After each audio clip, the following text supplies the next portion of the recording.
Hi. Hello there. This is Candi Shell. I heard this presentation is all about identity, and I have my ID right here, and I'll tell you I am Candace Michelle Shell. I live at 612... it's not that kind of identity. I see. And I've only got 20 seconds. Got it. Who am I?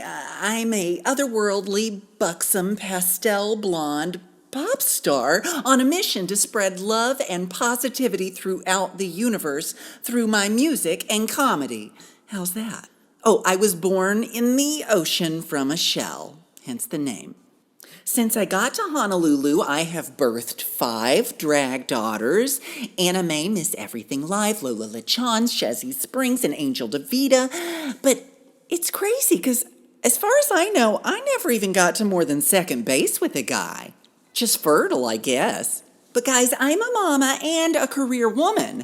I have my own TV show, which airs locally. It's The Sweet Spot with Candi Shell.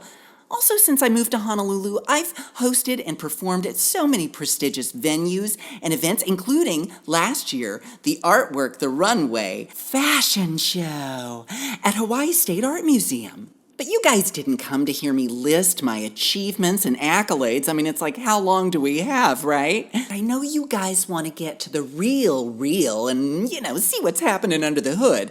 So let me bring out what some would call my creator and some would call my host body, Dan Paul Roberts. Thank you, Candi, for that introduction. I am Dan Paul. I am a gay man, 44 years old, and I am an artist. I also am host to the persona Candi Shell, who has been elbowing her delightful way into my life for over 15 years now. Before I lived in Honolulu, I lived in New York City. That's where I met my now husband, Joseph. My time in New York really allowed me to try on a lot of different hats and be a lot of different people. I'll give you a list in a minute, but around the time that Joseph and I got together, I started performing in the Mary Jo Camel show. Everything seemed so great, and then I got diagnosed with this disorder called Langerhans cell histiocytosis and had to have a portion of my skull removed and replaced with a titanium patch.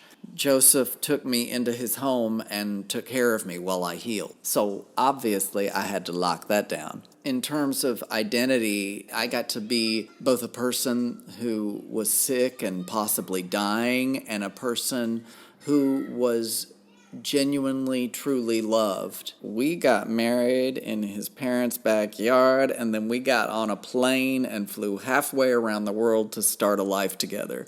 Oh, but God, the chronology of Candi Shell. I was in a duo with my friend Jessie called Portia and Jolene, and then that band broke up, and I was part of She-Dick, female private detectives. And I did LSD at the Halloween parade, and then we took it to New York, and it was a smash. Before I found Candi, I was a kid growing up in Wichita Falls, Texas.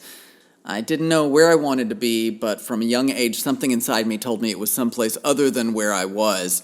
I know Granny said to bloom where you are planted, but I wished I had been planted in a different pot.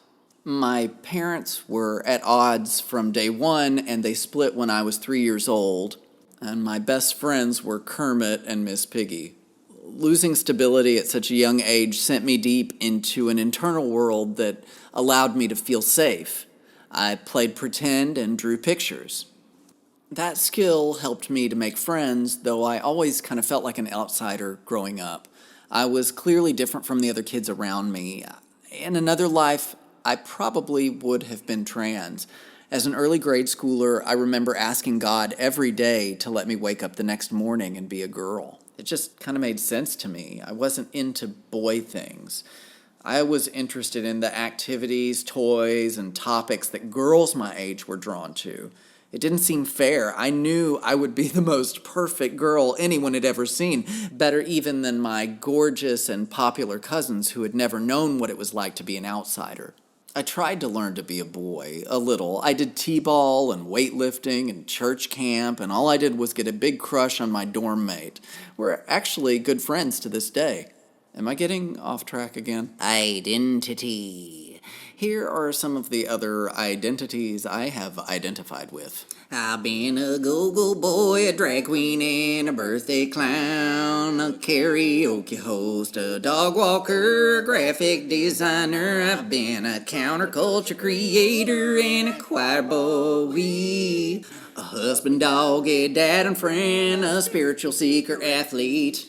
For being someone with so many different identities, people ask me if there is internal conflict. And the answer would be yes. I have put Candy back in the closet for multiple periods of my life, trying on other hats, insecure about how drag alienates some people, but she always seems to find a way out. You're darn tootin' I do. Candy is my link to all the women who influenced me growing up. My mom, my sister, my granny, and Aunt Anne, as well as my idols, Miss Piggy, Mary Poppins, Jem and the Holograms, of course, Dolly Parton, I should have said her first, Carol Burnett.